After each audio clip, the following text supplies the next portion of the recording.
মায়ার নবী রাহমাতাল লিল আলামিনকে যে সফরটা করিয়েছেন, এই সফরটা করিয়েছেন এই জন্য করিয়েছেন, অনেক রাওয়ায়াতে অনেক কথা কিতাবের মধ্যে আসছে। তায়েফের ময়দানে রাসূল সাল্লাল্লাহু আলাইহি ওয়াসাল্লাম যখন মার খেলেন, দ্বীনের দাওয়াত দিলেন, যখন তায়েফবাসী যখন ঈমান কবুল করলো না, রাসূলের মন খারাপ হয়ে গেল। রাসূলকে সান্ত্বনা দেওয়ার জন্য আল্লাহ পাক রব্বুল আলামিন এই সায়রটা করিয়েছেন। মুফাসসিরিনে কেরাম আবারো বলেন যে মক্কার বড় বড় লিডারেরা, মক্কার প্রভাবশালী নেতারা সবাই একত্রিত হয়েছে যে মুহাম্মদ সাল্লাল্লাহু আলাইহি ওয়াসাল্লাম, মুহাম্মদ আমাদের দ্বীনের বাহিরে মানুষকে দাওয়াত দেয়, আমাদের খোদার বিরোধিতা করে, আমাদের মূর্তির বিরোধিতা করে। মুহাম্মদকে চিরতরে দুনিয়া থেকে শেষ করে দিতে হবে, মুহাম্মদকে শেষ করে দিয়ে দুনিয়া থেকে বিদায় করে দিতে হবে। মক্কার লিডারেরা মুহাম্মদুর রাসূলুল্লাহ সাল্লাল্লাহু আলাইহি ওয়াসাল্লামকে দুনিয়া থেকে সরে দেওয়ার জন্য, দুনিয়া থেকে সরে দিলে মুহাম্মদ সাল্লাল্লাহু আলাইহি ওয়াসাল্লাম কোথায় যাবে? কবরে যাবে, অর্থাৎ নিচের দিকে যাবে। মক্কার প্রভাবশালী নেতারা মুহাম্মদকে কবরে দেওয়ার জন্য, নিচের দিকে নামানোর জন্য চেষ্টা করেছে। আর দয়ার নবী, মায়ার নবী রাহমাতাল লিল আলামিনকে তার বন্ধু রব্বুল আলামিন তাকে উপরে উঠাইয়া নিলেন। একথা বুঝায় দিলেন মক্কার কাফেররা, তোমরা আমার প্রিয় হাবিবকে, আমার বন্ধুকে নিচে নামাতে চাও, আর আমি রব্বুল আলামিন তাকে উপরে উঠাইয়া দিব। বলেন সুবহানাল্লাহ। যাকে আল্লাহ পাক রব্বুল আলামিন উপরে উঠায় তাকে কেউ নামাতে পারবে না, আর যাকে আল্লাহ পাক রব্বুল আলামিন নিচে নামিয়ে দিবে তাকে কেউ উপরে উঠাতে পারবে না। ইহুদিরা, নাসারারা ঈসা আলাইহিস সালামকে শুলি দিয়ে নিচে নামানোর জন্য চেষ্টা করেছিল, কিন্তু আল্লাহ পাক রব্বুল আলামিন তার নবীকে আসমানে উঠাইয়া নিয়েছেন কি নিন নাই? তার নবীকে আসমানে উঠাইয়া একথা প্রমাণিত করেছেন, একথা বুঝাইয়া দিয়েছেন, তোমরা আমার প্রিয় বান্দাকে নিচে নামাতে চাও, চিরতরে শেষ করে দিতে চাও, আর আমি আমার বান্দাকে উপরে নিয়ে তাকে সম্মানিত করব, উপরে উঠাইয়া নিব। আল্লাহ পাক রব্বুল আলামিন বলেন লিইউতফিউ নূরাল্লাহি বিআফওয়াহিহিম, কাফের বেঈমান বদকারেরা তারা দ্বীন ইসলামকে চিরতরে মিটাইয়া দিতে চায়, তারা দ্বীন ইসলামকে ধ্বংস করে দিতে চায়, ইসলামের নামগন্ধ মুছে দিতে চায়, মুসলমানদের নামগন্ধকে মুছে দিতে চায়। আর আল্লাহ পাক রব্বুল আলামিন বলেন ওয়াল্লাহু মুতিম্মু নূরিহি ওয়ালাউ কারিহাল কাফিরুন, আর আমি রব্বুল আলামিন ইসলামকে পূর্ণাঙ্গ করব, ইসলামকে পুনরুজ্জীবিত করব। তোমরা এটাকে সারা পৃথিবীর সমস্ত রকমের বাতাস, সমস্ত রকমের যে বদ বাতাস আছে, যত রকমের ইহুদি নাসারা বেঈমান কাফেররা আছে, তোমরা একসাথে ফু দিয়া এটাকে চিরতরে শেষ করতে পারবে না, বরং তোমরাই শেষ হয়ে যাবে। ঠিক না বেঠিক? আল্লাহু আকবার। গত জুমায় আপনাদেরকে আলোচনা করেছিলাম আল্লাহ পাক রব্বুল আলামিন মুহাম্মদুর রাসূলুল্লাহ সাল্লাল্লাহু আলাইহি ওয়াসাল্লামকে উম্মে হানির ঘর থেকে কোথায় নিয়ে গিয়েছিলেন? মসজিদে হারামের হাতিমের মধ্যে নিয়ে আসছেন। যদি পূর্বের আলোচনাগুলো যদি ধারাবাহিকভাবে আপনাদের মনে থাকে, তাহলে সামনের আলোচনা যদি করি তাহলে এখান থেকে মজা পাওয়া যাবে এবং শিক্ষণীয় বিষয় আমরা অর্জন করতে পারবো। আর যদি আমরা যদি মনে না রাখি, আর যদি তাজকিয়া নফসের জন্য, ঈমান বৃদ্ধির জন্য, আত্মশুদ্ধির জন্য, যদি শিক্ষা অর্জন করার জন্য যদি আমরা যদি না শুনি, তাহলে কোনো ফায়দা হবে না। আল্লাহ পাক আমাদেরকে বুঝার তৌফিক দান করেন। যখন রাসূল আকরাম সাল্লাল্লাহু আলাইহি ওয়াসাল্লামকে ওই হাতিমের মধ্যে নিয়ে গেলেন, হযরত জিবরাইল আলাইহিস সালাম আসিয়া রাসূলের সিনাকে বিদর্ণ করলেন, অর্থাৎ বুকে ফাড়লেন, এটাকে ওপেন সার্জারি করলেন। একটা সোনার তস্তরি নিলেন, ওটার মধ্যে ছিল ঈমান হিকমত দ্বারা ভরপুর, ঈমান হিকমত দ্বারা ওই তস্তরির মধ্যে ভরপুর ছিল। ওই ঈমান এবং হিকমত, ওই তস্তুরি, ওই পেয়ালার মধ্যে বরফর ছিল, স্বর্ণের পেয়ালা। ওখানের মধ্যে রাসূল সাল্লাল্লাহু আলাইহি ওয়াসাল্লামের কলবকে রাখলেন, হাড়কে রাখলেন, এবং জমজম কূপের পানি দ্বারায় ওই হাড়টাকে ধৌত করলেন, যাতে করে রাসূল সাল্লাল্লাহু আলাইহি ওয়াসাল্লাম ওই ঊর্ধ্ব জগতে মহাশূন্য পার হইয়া, সপ্তম আসমান পার হইয়া, নূরের জগৎ পার হইয়া রব্বুল আলামিনের সান্নিধ্য লাভ করতে পারেন। সেটার যোগ্য হওয়ার জন্য, সেটার জন্য রব্বুল আলামিন তাকে প্রস্তুত করার জন্য, তার দেহ এবং মস্তিষ্ক যেন ঠিক থাকে, সেটার জন্য তাকে তৈয়ার করে নিলেন। বলেন সুবহানাল্লাহ।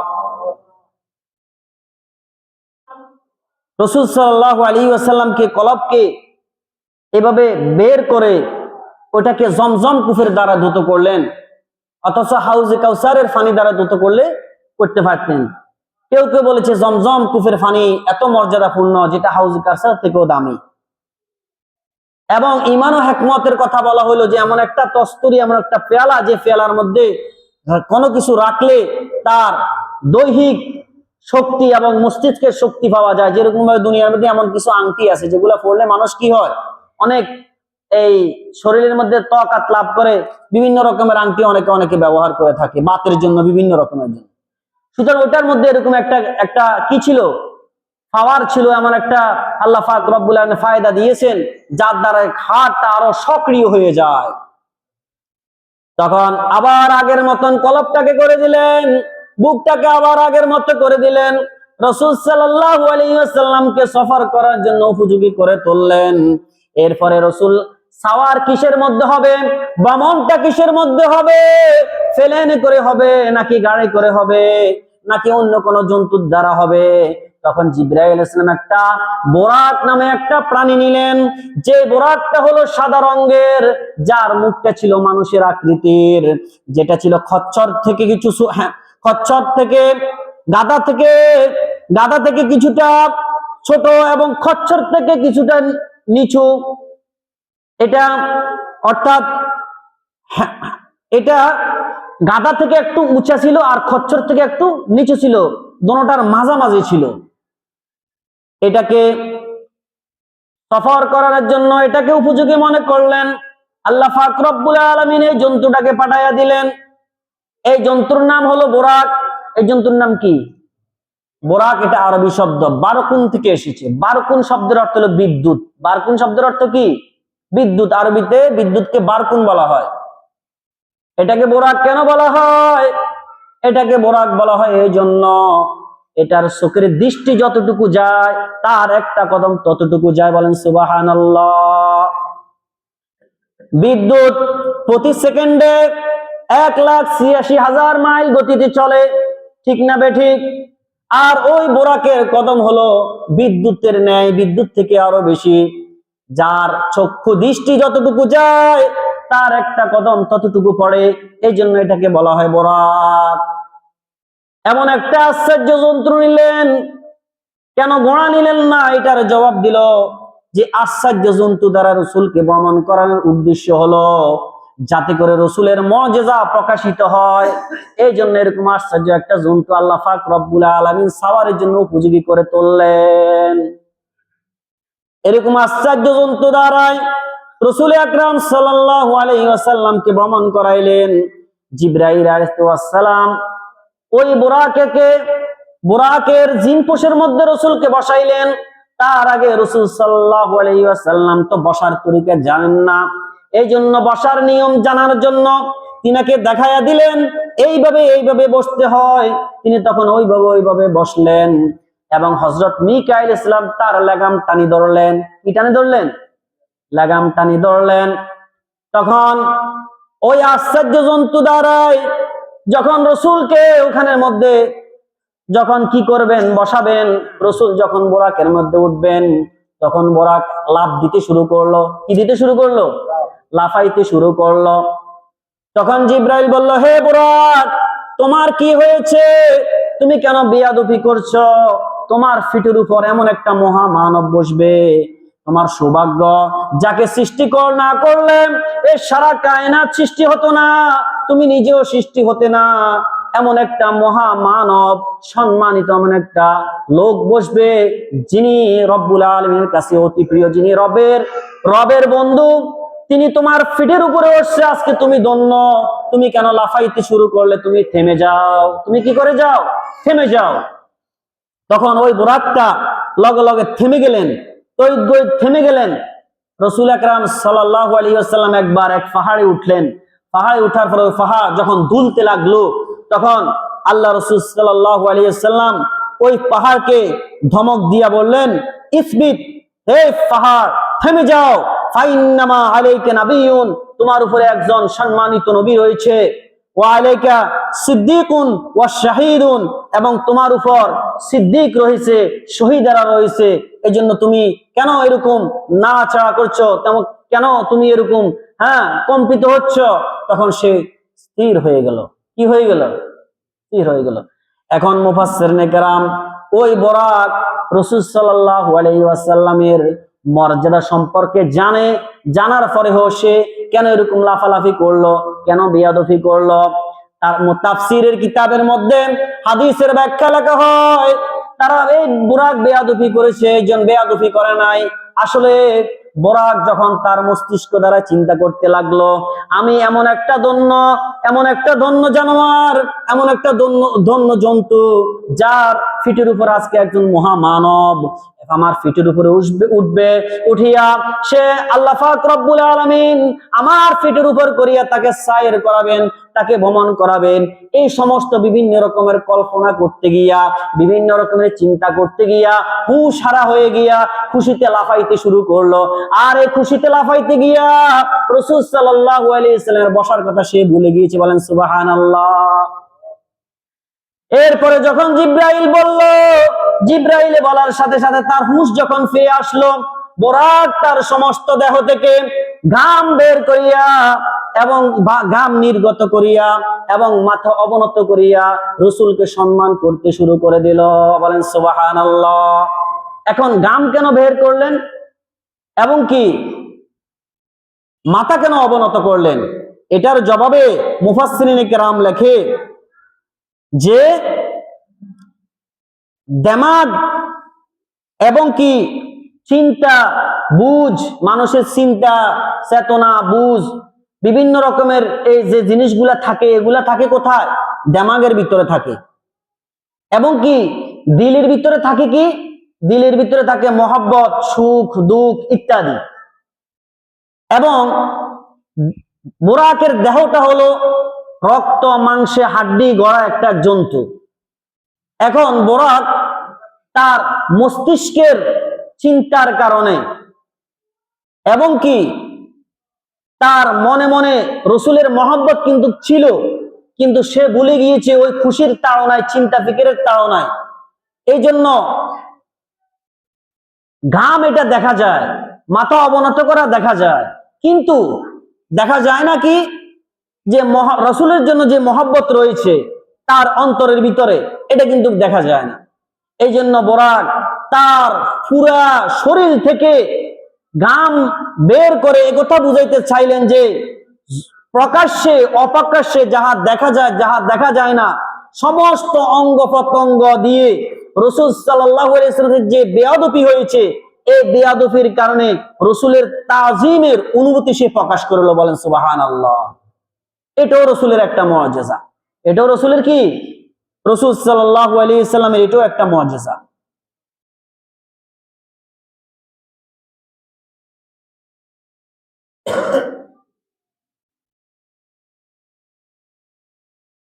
এটা হলো এক জবাব। আরেকটা জবাব মুফাসসিরিনে কেরাম লিখেছে যে এই বরাক লাফালাফি করার উদ্দেশ্য আরেকটা হতে পারে। হ্যাঁ, নবী রহমতুল্লাহ আলাইহি তিনি বলেছেন, তিনার কিতাবে লিখেছেন যে এই বরাক রাসূল আকরাম সাল্লাল্লাহু আলাইহি ওয়াসাল্লামের কাছ থেকে ওয়াদা নিলেন, ইয়া রাসূলুল্লাহ, ইয়া হাবিবাল্লাহ, আজকে তো আপনি আমার পিঠে উঠবেন, উঠার পরে আপনার সফর শেষ হয়ে যাবে, কিন্তু আপনার কাছে আমার একটা দরখাস্ত, বেহেশতের মধ্যে যদি আপনি আমার উপর সওয়ার হন, এই অঙ্গীকার আমাকে দেন, এই ওয়াদা আমাকে দেন। এই জন্য বরাক লাফালাফি করেছে। এটাও লিখেছেন। রাসূল আকরাম সাল্লাল্লাহু আলাইহি ওয়াসাল্লাম যখন বোরাকের মধ্যে উঠবেন, বোরাকে উঠার সময় রাসূল আকরাম সাল্লাল্লাহু আলাইহি ওয়াসাল্লাম দুই চক্ষু থেকে অশ্রু ঝরতে লাগলো। জিবরাইল জিজ্ঞাসা করে, ইয়া রাসূলুল্লাহ, ইয়া হাবিবাল্লাহ, আপনি কেন কান্নাকাটি করতেছেন? আপনি তো আপনার প্রিয়জন, আপনার হাবিব, আপনাকে যিনি ভালোবাসে, স্বয়ং রব্বুল আলামিনের কাছে, আপনার বন্ধুর কাছে আপনি যাবেন। আজকে তো আপনি খুশি হওয়ার কথা, আপনার তো চোখের অশ্রু বাইর হওয়ার কোনো কথা নয়। তখন রাসূল জবাব দেন, ওগো জিবরাইল, আমি তো আজকে বোরাকের উপর করে সাওয়ার হব, ভ্রমণ করব, কিন্তু আমার গুনাহগার উম্মতের জন্য আমার কান্না হয়। আর আমার এই গুনাহগার উম্মত কাল কিয়ামতের ময়দানে ফুলসিরাত কিভাবে পার হবে সেটার জন্য আমার টেনশন হয়, সেটার জন্য আমার চিন্তা হয়। এই জন্য আমি কান্নাকাটি করতেছি। বলেন সুবহানাল্লাহ। এই আনন্দ সফরের সময় যে নবী আমাদেরকে বলে নাই, যে নবী আমাদেরকে স্মরণ করেছে, ওরে মুসলমান, কি করে এই নবীর সুন্নত তুমি মানো না? কি করে তুমি নবীর তরিকা অনুযায়ী জীবন যাপন করো না? কি করে তুমি নবীকে ভুলে গেছো, আল্লাহকে ভুলে গেছো?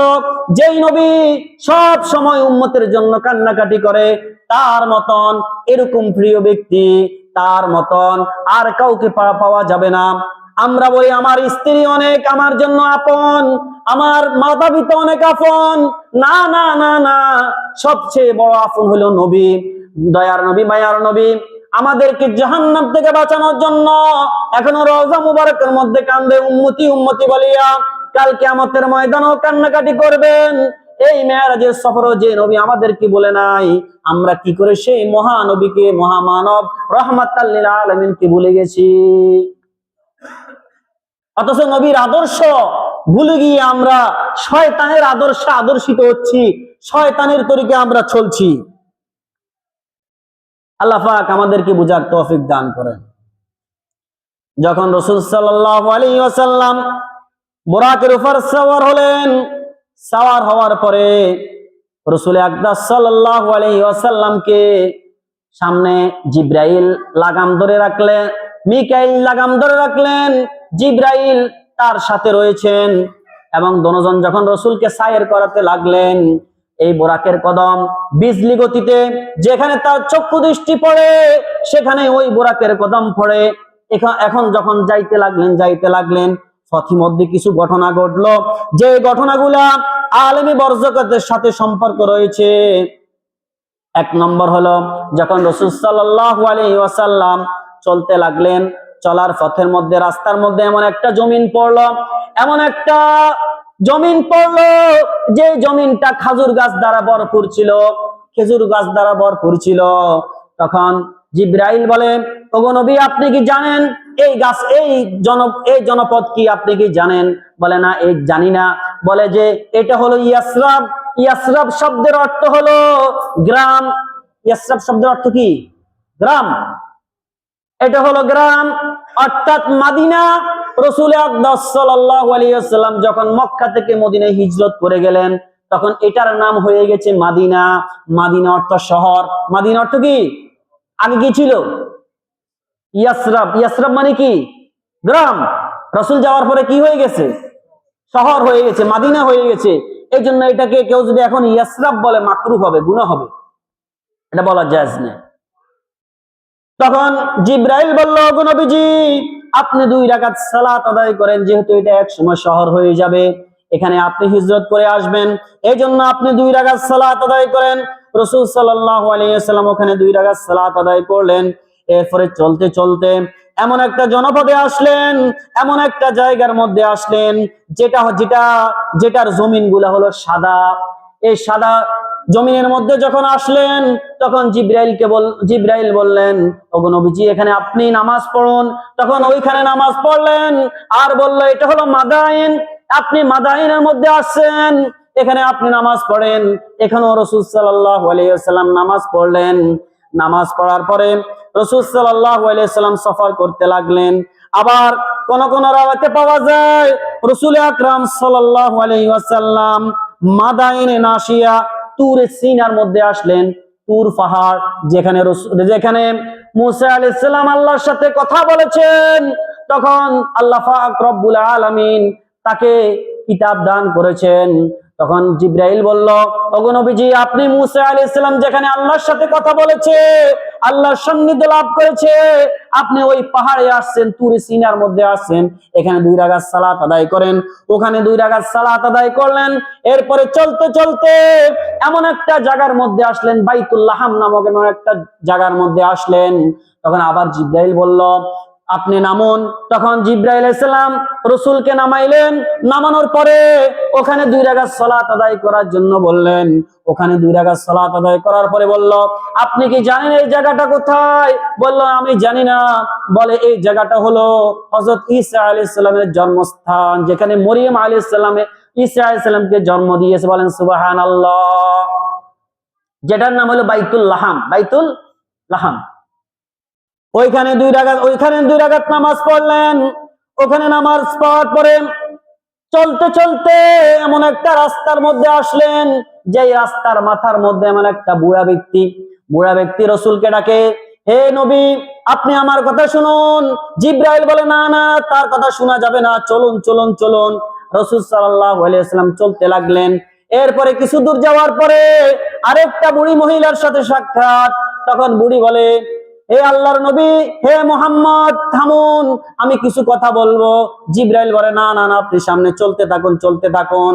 আর ওই বুড়ির হাতের মধ্যে সারা পৃথিবীর আল্লাহ পাক রব্বুল আলামিনের যত সৃষ্টিকুল ছিল, সমস্ত সৃষ্টিকুলের নকশা তার 2 হাতের তালুর মধ্যে লেখা ছিল। নকশা লেখা ছিল, অঙ্কন করা ছিল।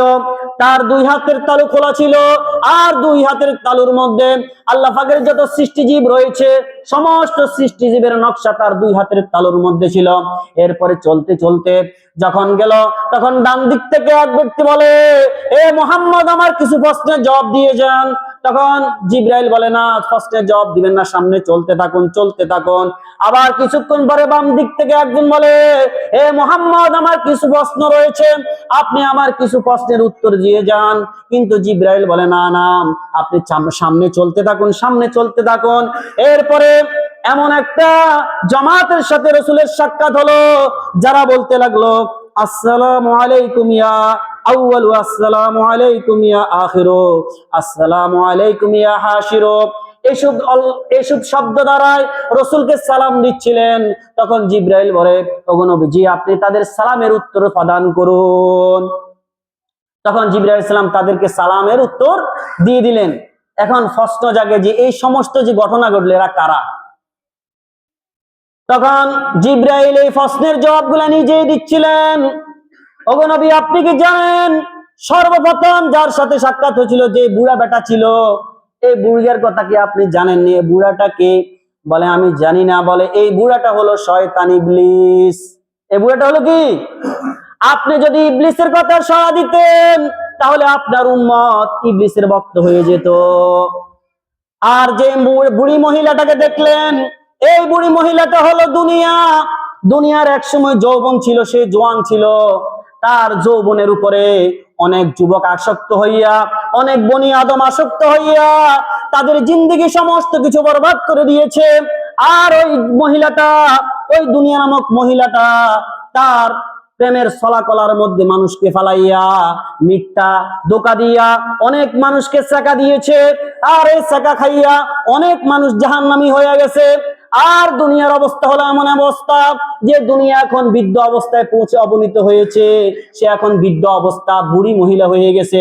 এখন যারা দুনিয়ার জন্য পাগল, দুনিয়ার জন্য দেওয়ানা, তারা হলো এই মহিলা, বদসুরত মহিলার উপর আশিক হওয়ার মতন। ঠিক না বেঠিক?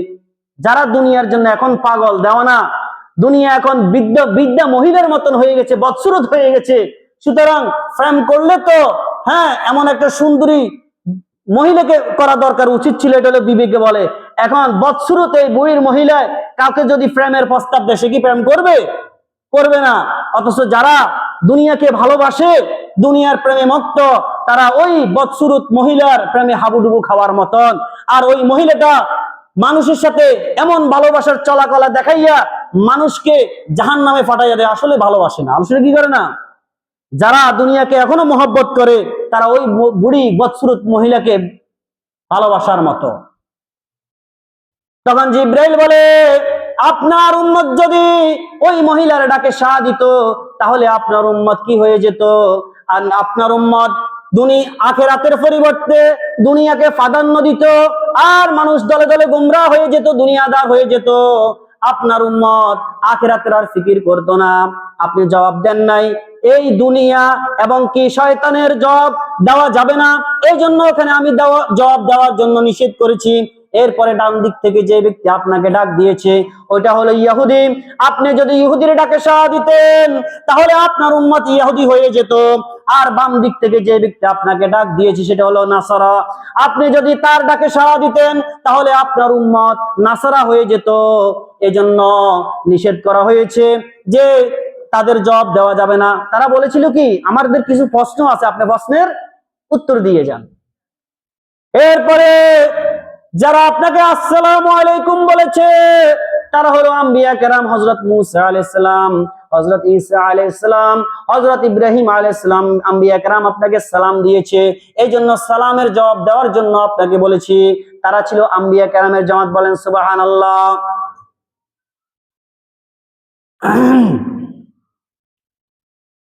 রাসূল সাল্লাল্লাহু আলাইহি ওয়াসাল্লাম এই যাওয়ার পথে, এটা হলো আলমে বরজখের কথা, অর্থাৎ রুহু জগতের কথা।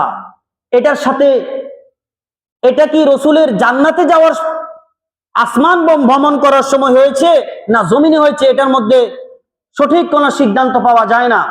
রাইসুল মুফাসসিরিন আব্দুল্লাহ ইবনে আব্বাস রাদিয়াল্লাহু তাআলা তিনি বলেন যে রাসূল সাল্লাল্লাহু আলাইহি ওয়াসাল্লাম ভ্রমণ করার সময় এমন কিছু নবীদের সাথে সাক্ষাৎ হলো, যেই নবীদের সাথে বড় বড় উম্মতের জামাত ছিল, কিছু নবীদের সাথে ছোট ছোট উম্মতের জামাত ছিল, আর কিছু নবীর কোনো উম্মতে ছিল না।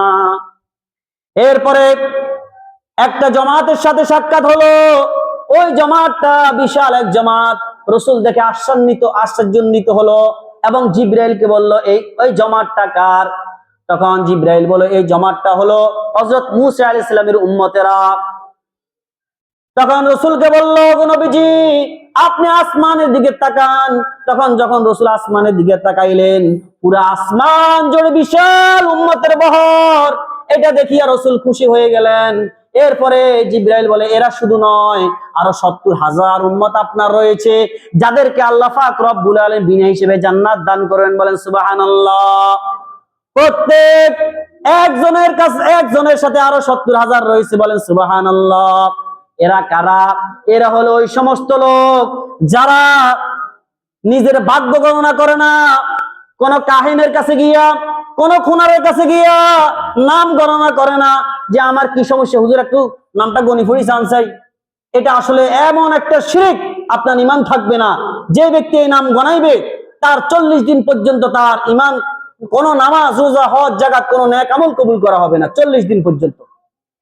আমাদেরকে অনেকে বলে, আমরা বলছি আচ্ছা ঠিক আছে দেখুন, আসলে আমরা দেখি না, আমরা আসলে ওই তার কথার উপরে বিশেষ করে বলতে পারি হয়তো আপনার হয়তো এই সমস্যা থাকতে পারে, আল্লাহ পাক রব্বুল আলামিন ভালো জানেন। কিন্তু যারা নাম গনাইবে তাদের কোন নামাজ রোজা কিছুই কবুল করা হবে না, এটা শিরক। এবং কি যারা নিজের গায়ে দাগ দেয়, অনেক যুবক আছে না, তারা নায়ককে আইডল মানে শরীরের মধ্যে অনেক রকমের দাগ দেয়, এটা শিরক। এবং কি অনেক গরু ছাগলকে দাগ দেয়, এগুলো শিরক, এগুলা করা যাবে না। জিবরাইল বলে, আল্লাহ রাসূল বলেন, যারা আমার উম্মতের মধ্যে শরীরের মধ্যে কোনো দাগ দিবে না, ভাগ্য গণনা করবে না, এবং কি কোন জন্তুর মধ্যে দাগ দিবে না, আল্লাহর উপর ভরসা করবে, আল্লাহ রাসূল বলেন তারা কাল কিয়ামতের ময়দানে বিনা হিসেবে জান্নাতে আল্লাহ পাক তাদেরকে বিনা হিসেবে জান্নাত দান করবেন। ওই ৭০,০০০-এর অন্তর্ভুক্ত তারা হয়ে যাবে। বলেন সুবহানাল্লাহ। এই জন্য নাজায়েজ তরিকা জারফুক করা যাবে না। কোরআন হাদিস থেকে জারফুক করলে এটা জায়েজ আছে, এটা রাসূল করেছেন, সাহাবায়ে কেরাম করেছেন। নাজায়েজ তরিকা যারা করবে তাদের কোনো আমল কবুল করা হবে না। এই জন্য যারা এগুলা করবে না, এগুলা বিশ্বাস করবে না, তারাই ওই ৭০,০০০-এর অন্তর্ভুক্ত হবে।